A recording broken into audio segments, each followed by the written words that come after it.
E come il solito appuntamento settimanale con Gnovis dal Monte.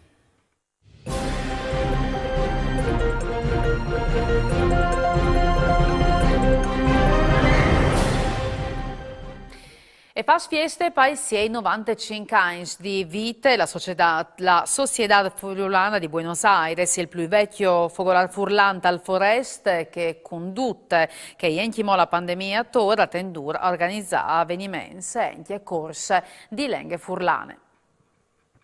La Società Furlana di Buenos Aires è il più vecchio fogolar al di fuori d'Italia. È nato il 6 di novembre di 1927 col nome di Famiglie Furlane. Egli è conosciuto come la nonna dei fogolars. Fondata dai furlans emigrati perché in un paese dove spartì la lingua, i pasc e la cultura furlane. Vuoi che fa 95 anni il fogolar è un punto di riferimento le culture furlane italiane a Buenos Aires.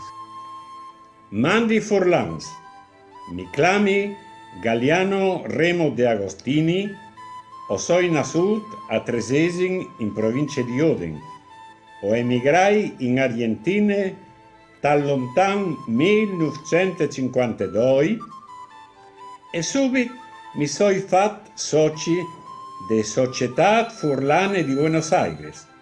Clamà della none, par sei il fogolar furlan più vieri dal mondo.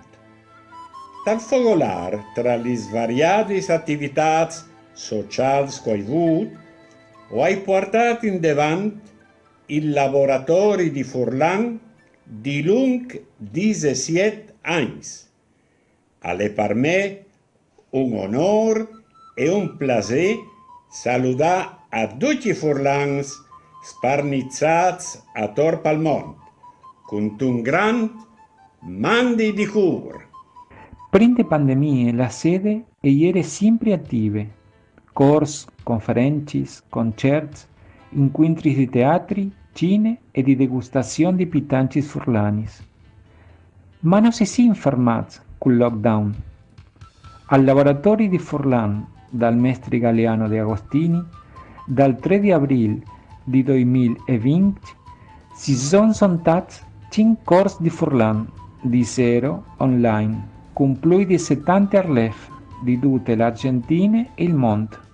Dal 2021 si è fatto un gruppo di arlef avanzato per approfondire la conoscenza di grammatiche, letterature, storie e tradizioni furlanis, chiamato Furlan un passo in davanti, che ha più di 25 arlef. Loro hanno cominciato a scrivere per Furlan, facendo parte del blog letterario Conte Curte.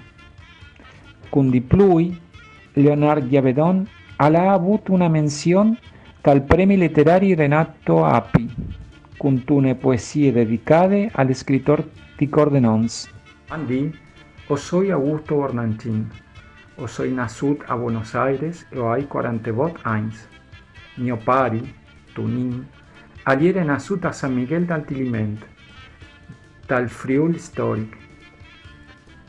È emigrato in Argentina dall'anno 1949, ma lui sempre alfabetava per Furlan con i suoi parenti e amici. Ho avuto interesse per mes libris e de società furlane, ho chiamato un paese dove che per via de lingue e culture furlanis ho riscoperto che libris. Mandi! E anche per lo sgnot alle dute si torna a io di domani sera sempre a snovo col vinti. Mandi a Reviodisi.